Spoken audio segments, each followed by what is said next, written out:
And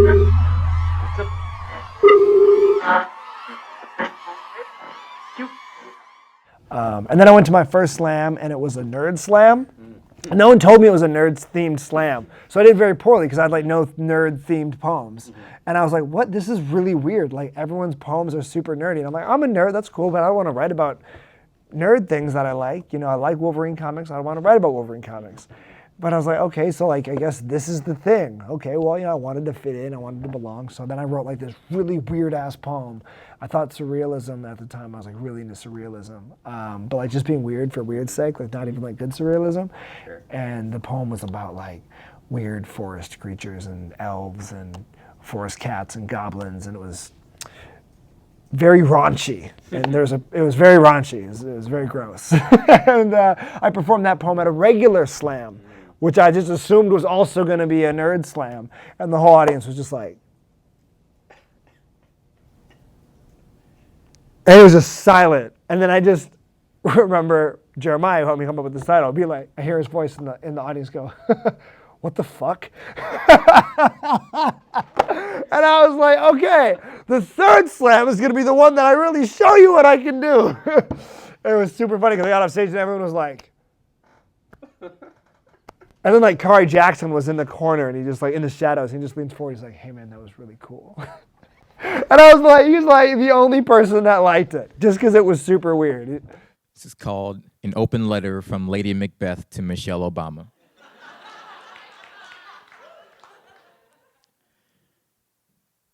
May the morning's minor heaven greet thee, Raven Queen, and lo, behold the chirp of early-grown daughters, though they've witnessed such craven machinations, such governing men, such circus, vile buffoonery, that turneth my own love in his deserved grave. Such a fool's nation, loath to believe 'tis still strung up on such denial of race, restlessly concealing its dripping hands so that its children may dream none of blood. But Michelle, regal Raven Queen, thou knowest intimately the very texture, nay, the cursed scent of your nation's ever-living blood. Hath not its cold voice sung thee to sleep for nigh 8 years? Doth not it make the veins visible through the White House's porcelain skin? I, too, lived such a pageant, serving as the very backbone of he who they'd call king, and my love, quite like yours, sees a kingdom in these palms and lay his life in them, cupped cold and shivered, moaning of chilled rain. Yet here be where we differ. Unlike thee, I bore no qualm with murder. My guileless gentle king would have perished within a fortnight of ascending I, but for my steeled voice, syllabic daggers speak none of victory when your very Congress blockades your love like a barkless mongrel. Sing none of praise while they shamelessly scheme, gleefully subdue, rendering your role to that of a gatherer of ashes. These parading men speak loudly of war, but have known none, minus your bladed eyes, your gritted voice, the gloved fury of God. Canst thou envision the slaughter of what could have been? You could have laid the graves of Bush, Boehner, Walker, Romney, graves upon graves, sent them burnt to heaven on a pyre. Such glory your unhinged rage could have laid. Yet speak not of guilt now attributed to me. I, my own life, I did end. 'Twas the guilt that split me so. But Queen, this is our lot.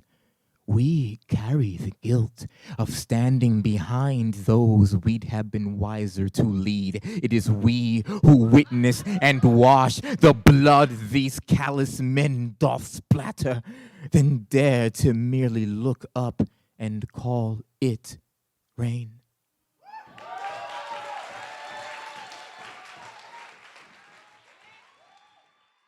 And get a writing group, get a critique. I mean, and if not a group, a friend who will be honest with your work and be able to critique it and edit it. I'm really lucky that I live with Hugh Wynn, the poet Hugh Wynn, and that I've lived with him for a number of years. And before that, I lived with my friend Jeremiah, who's also a writer. And we always exchange poems and do that work together.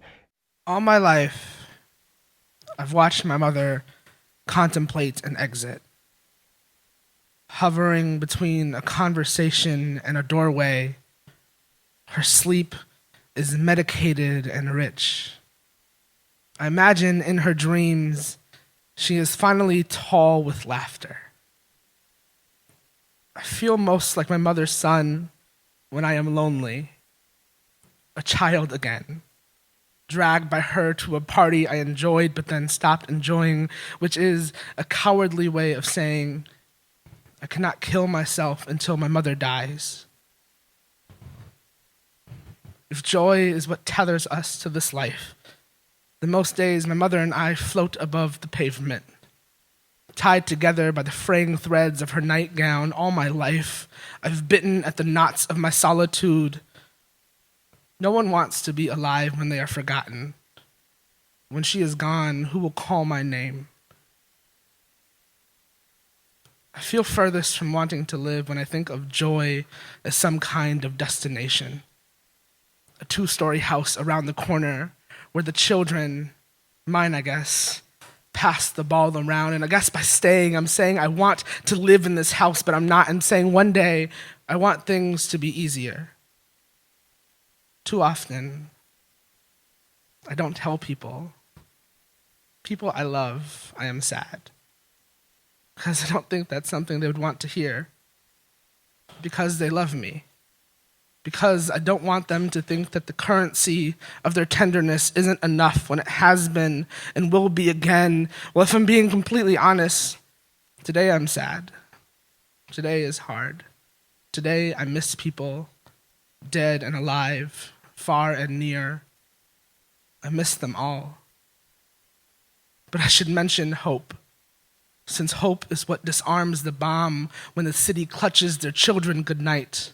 The red wire, blue wire optimism of my mother's voice when she says, I don't need friends, just you, and in me still, a child refusing to accept the terms of her mercy. And how many times have I heard, we're all gonna die one day? Or how many times have I heard, you'll understand when you're older, boring hopelessness clearing that table before we eat, which is fine. Who needs a last meal? Who needs a good reason to leave the party before things get weird? So maybe that's hope. Maybe hope is stopping the story before it's over, before the inevitable messy end. O monger of the broken records, O monger of the early birthday present, push me from this highway overpass, but let's stop the story there. Let's leave the body whole in midair, illuminated by oncoming headlights, a tiny song, a pixel in the pixelated mouth of hope, or whatever it is that propels us through that door of tomorrow. And since there was no key, I guess I'll swallow the door.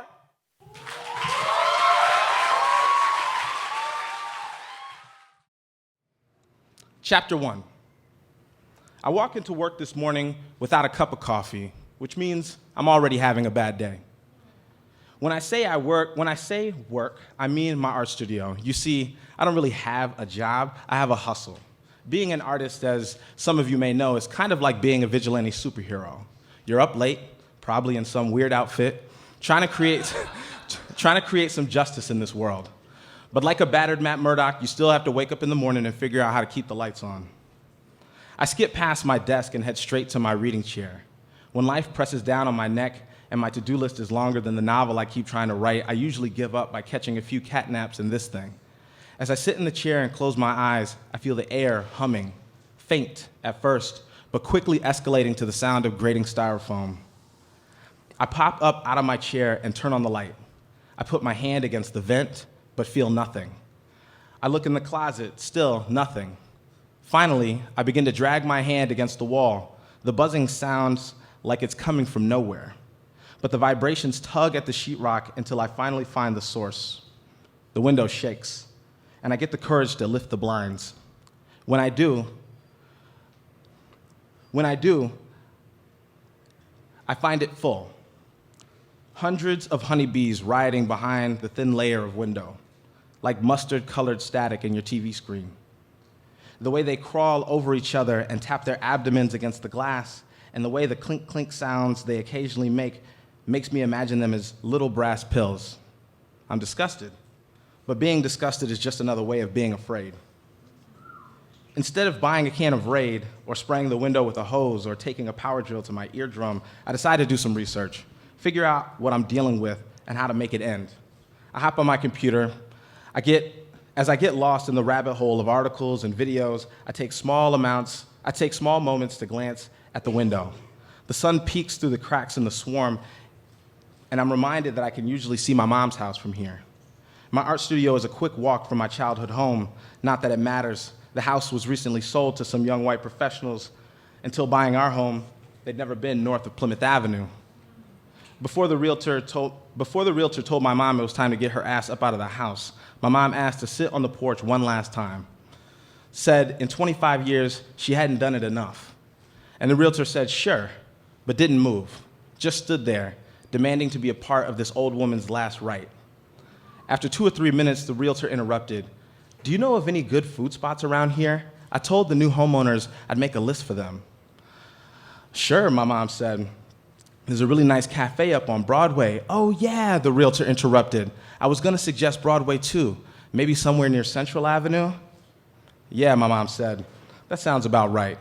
When the realtor says north side, she means northeast. Today, my mom decides to visit me at my studio. It isn't a good day, with the bees and all. But she's here. Doesn't seem to bother her that she can't see past the windowsill.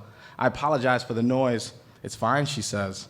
I tell her I'd love to talk, but I gotta figure out this bee situation. I'm just here to sit, she says. So I get up from my reading chair and move to the desk. She stares at the window and smiles. You should just let them stay. I laugh. Ma, hell no, I say. They just seem scared, that's all. Chapter 2. The window is comprised of 2 sheets of glass, separated by about 4 inches. The outside glass has a fracture in the upper right corner. One of the videos I find says that the image of the spherical nest hanging high in a tree is a childhood image, a bee ideal. But bees today try to get in where they can. Pressed for options, they often make their home in hollowed out trees, dead trees, trees that have rotted and fractured under their own weight. Bees make homes in places that most animals find scary, dark corners. Funny then that these bees seem to so comfortably rest in my sun-drenched window. I rationalize that they must have come at night. The 2 pieces of glass are sort of like a hollowed out space, right? My mom always says she won't bother me when she visits me while I'm doing work, but like any good mother, she completely goes back on that promise and talks for hours. And I never really mind, even as she tells me the endless childhood stories about my aunts. Even when she tells me new stories about how dumb the people at her job are, she really is just telling me the same old stories. She'll be moving out of the city soon, so today she won't stop talking about the house. You know, when you buy a home, you never really imagine yourself without one. Homeowner. It feels like a fixed title when you first get it, she says. She tries to tell me the realtor restaurant story again, but I've already heard it once, so she finds another story to tell. Do you remember that restaurant over on Penn Avenue? I think it was the last sit-down spot on the north side, until recently. Moving here, your dad and I never really thought we'd find any black folks. And even the first time we walked into that little place, I wasn't sure what kind of black folks we were gonna find in Minnesota. But as we waited for our table, I saw this painting on the wall. Well, it's actually a picture of a painting. I know you've seen it. The painting is like this juke joint, and everyone's dancing. The style is cartoonish, but I swear every time I see that painting, I can feel the people in it sweating. Anyway, when I saw it hanging on the wall, I knew we were gonna be all right. Whenever I see that painting hanging on someone's wall, I know I found my kind of people. It's like a secret handshake. Are you sure you don't know what painting I'm talking about? I'm only half listening, so I don't catch everything she's saying. The painting, I remember that place for sure you're talking about. They had some bomb-ass chicken. Whatever happened to that place? What's there now? I'm not sure, she says. I ain't been by in a while, but I know they're building condos across the street. I find it so weird that they build cheap new buildings right next to these empty red brick ones. How hard is it to fix them? It's like when we moved here, all the white folks had left, took all their shit with them. Now that we've made it into our own sort of lemonade, they seem unwilling to at least leave it intact. They'll probably even plant new trees. I still haven't found much on how to get rid of these bees. I could call the building manager, that's probably responsible. I could call an exterminator, that probably dead these things the quickest, but instead I keep reading articles and watching YouTube clips. What I do find is still pretty interesting. Bees shake their butts as a way to communicate and pass messages. When a bee has new knowledge, maybe the hive is damaged, or the queen needs food, or a predator enters, the bees can't really do anything until the entire hive has danced. Chapter 3. I leave the studio to grab a cup of coffee from across the street. When I step outside, a wall of smoke hits my lungs like a hornet's nest. West Broadway is burning. I sprint to the coffee shop and gasp for air as I close the door behind me. It's crazy out there, the barista says, and I agree with him. I walk into a half-finished conversation about a supposed arson conspiracy happening on the north side. These motherfuckers want to move closer to downtown. Tell me I'm lying, says an old head in white-rimmed glasses and a silk button-up. You crazy. Man, you paranoid. Just 'cause it's new don't mean it's bad, says the shop owner. They want to move the niggas out, says the old head. Shit, some of you crusty-ass niggas need to move out. I'm so damn tired of gunshots and break-ins, but then folks want to get mad when I call the police. Stop breaking in my shop. I won't call the police. It's that simple, yells the shop owner. We done had these fires along Lowry and some over on Golden Valley Road. There was a fire near the river, and it's all the same excuse. Faulty wires, faulty wires. You telling me they ain't wire a goddamn building right on the north side? I call bullshit. The store owner shrugs. You can hate all you want. I like all these new white folks over here. They actually drink coffee. But the old head snaps back. And when the rent gets too high, I'll see your old punk ass in the suburbs with the rest of us broke ass niggas. I order my coffee through all of this. I put my shirt over my mouth as I run back across the street to my studio. As I cross the street, I see people standing and watching the fire. I wonder how they can take it out here. Most of them seem to breathe this air so easily. Back in the studio, I see the bees. I almost forgot about them. I sit down at my desk and realize I had one video pulled up, one I hadn't watched yet. 3 minutes and 42 seconds later, I hear the bees go silent, still crawling, working, but I swear, listening. In the video, a hornet approaches the beehive. Hornets stand at about 4 to 7 times the size of your average honeybee.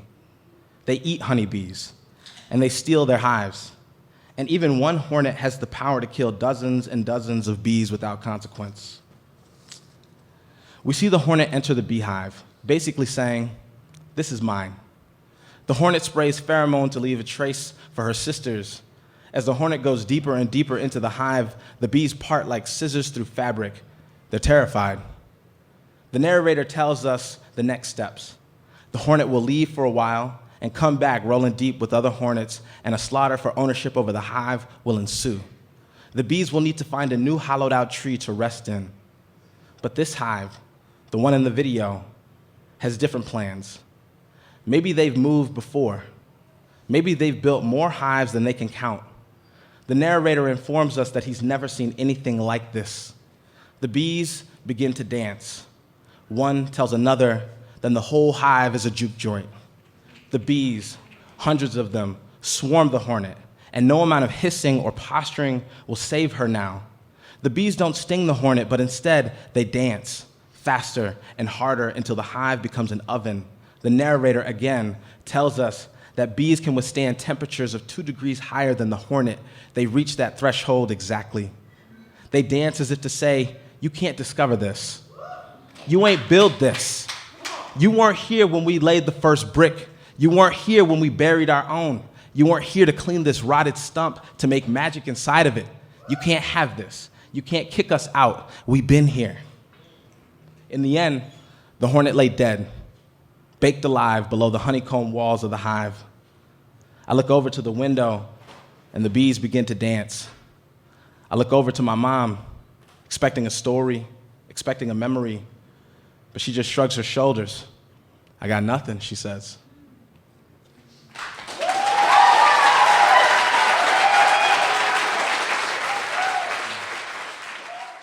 I'm super excited. Natasha T. Miller's here tonight. One of my best friends. One of my first poet friends I met at Rust Belt in 2010 in Lansing. Saw her poems. Was like, yo, your poems are amazing. We just became friends. And I remember we were on a team with Sam and poet Mike Wright and a Rust Belt in Detroit, 2013, 2014. I don't remember when. And she had to work, and we had to slam right when she was on work. She couldn't get off, and so I had to. I drove my car out there, so I went on stage, slammed, ran out of the venue. I don't even know what my score was. I didn't stay around long enough for it. Hopped in the car. I was illegally parked for the 3 minutes I was performing. Jumped in, drove from downtown over to Midtown, picked her up on her lunch break, drove back to the venue. She ran in. I'm double parked again, just waiting for her. She gets up on stage, does her poem, gets a perfect 30, runs out, jumps in the car. I drive her back. And we ended up winning the bout. And we got second that year after we had won, I think, the previous year. But that was one of my favorite memories. Yeah. When black girls who look like black men are murdered for not succumbing to the catcalls of strangers, for not going home with men making promises of their penises, turning us back into women, for holding our girlfriends' hands tighter, when walking past a crowd full of men who've had way too much rejection to drink and is looking for a fight and is looking for a dyke and is looking for a reason to use their judgment to paint the cement with our blood, we are not remembered.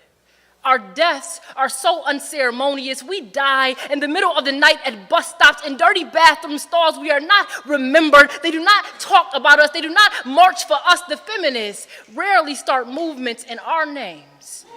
We don't even leave stains. We disappear. We prove that the answer for minority multiplication in society, minus a triple threat, 3 less questions that I have to worry about answering, joke.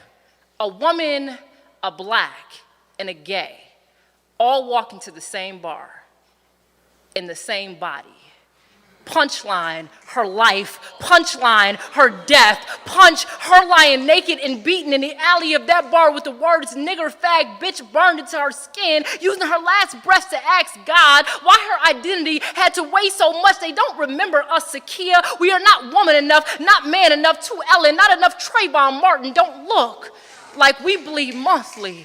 There is no market for us, no reason to believe that we could have been the next anything outside of shadows. Even our mothers can't figure out how to love us, can't believe that God gave them 3 burdens as a daughter. Fathers can't figure out who to show us off to, who to protect us from, don't know which guns to teach us how to use, so they raise us to believe that Alzheimer's is a disease that society catches after everyone's death. There's nothing special about our forgotten except for the fact that we are woman, black, and queer, feared by the prejudice, the Pope, the police, the people who want us to take off our hoodies, our skin, our vaginas, our sexuality, and be more memorable. It's hard enough to get them to talk about our Oscar grants. How dare us ask them to make noise for our Sakia Guns, the other black man, the ones who chose to be this way, to look like we spent our lives practicing how to be targets. Black men are targets.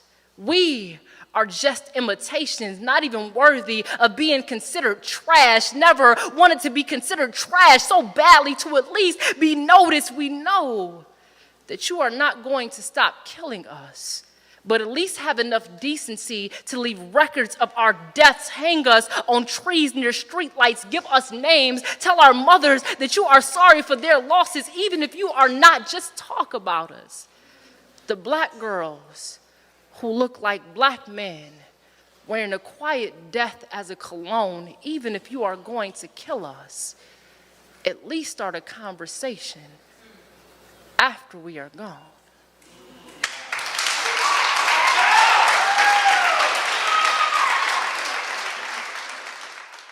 But yeah, I haven't made it, and I also think that just comes too from that notion of no, you never make it, you're always making it. It's very much rooted in recovery and recovery mindset. I've been clean for 10 years, going on 11. It's very present in this book, I kind of asked like an old timer when I got into recovery. I was like, hey, so like, when do you graduate? He's like, you don't. You know, I was like, why are you here? You've been sober 30 years. And he's like, yeah. And if I'm one drink away from going back, I'm one smoke away. I'm one, whatever the drug of choice was or might be. You're always close to going back. So it was always the idea of like, you're always showing up. You're always doing the work. You're always humbling yourself. You're always willing to learn from somebody else. For Miss Mack, and for the little one who asked me, how you get 10 years sober? It's gonna sit, waiting for you to open the door all hungry, judgmental. Well, the answer is fight. Is jump. Every nightmare in a row, but wake up before you land, because you're gonna comb your hair with trimmer fingers. Aftershock, a toothbrush made dry heaves, say pickle. Instead of shit, goddamn it, a motherfucker. When your jaw hits the curb and you spit teeth and blood and it goes dark and darker while it rains ice cubes and her body is a bottle fully formed, familiar and warm, the answer is fight. It's towel your face dry. It's pull the poison out by mouth and spit and pray. Pray! Because it will not show in your skin or systems, but the alcoholism will be keep indicating and spreading. The answer is fight. It was never about your disease in the first place, but I bet it got you up from your old class weight. No more boxing with shadows when you know what you know. The answer isn't stasis. It isn't even grow, but Hulk. It is claw and courage, fist and fortitude, tooth and tenacity. The answer is not take what they would not give you, but get everything the motherfuckers weren't smart enough to nail down. Look, they're gonna label you black, woman, queer, alcoholic. And that name's gonna sound like born to lose. Imagine what it looks like proving everyone wrong. Imagine what it looks like when you win. The answer is peekaboo, jab, rope-a-dope, smash, and it's jump. Every nightmare in a row, but for God's sake, wake up before you land. Someone's gonna ask you how you did it, how you're doing it right now. The answer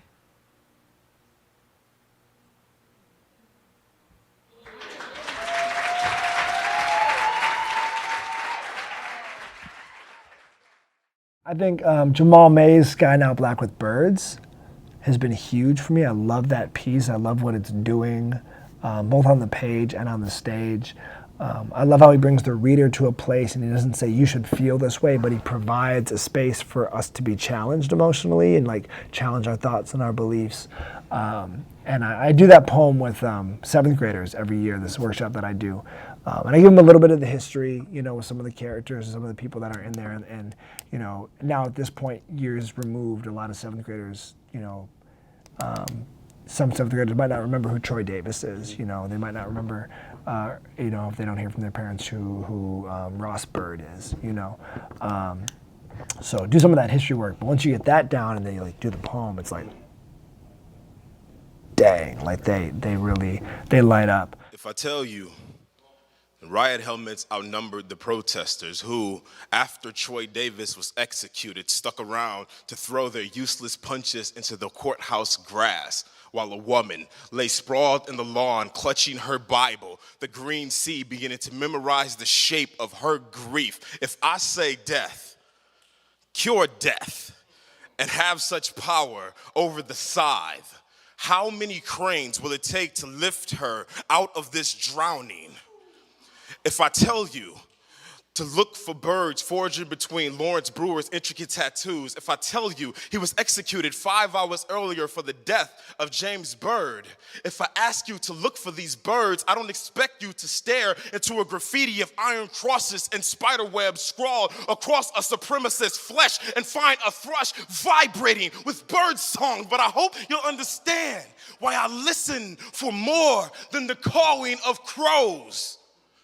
I wanted Brewer dead So dead, my tongue swelled fat with hexes. So fat, I wonder how can forgive ever fit inside of my mouth?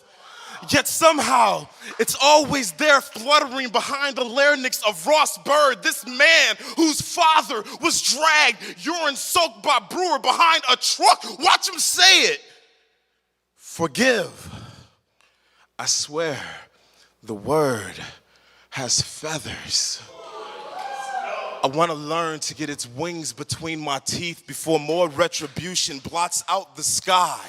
If I tell you one crow broke away from the murder that had flapped the sky into inky pieces, I want you to watch it with me, close enough to notice that its feathers are not black at all, like bruises and ink. They're only this full-bodied purple, a purple so deep and so rich your eyes will swear to you it is black. The next time you see it spread across sky, watch it spread like ink into a chest stilled by the drip of pancuronium bromide until that moment you know the muscles have locked.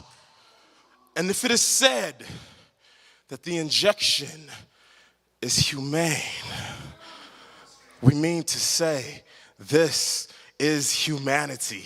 No crack of rope, no jerk of limb, no clenched jaw or bloated face, no reek rising, twisted in smoke from a cooked torso. We mean to say there is nothing to disturb the nest between our ribs. There is nothing to make a heartbeat rumble like a murder of so many wings.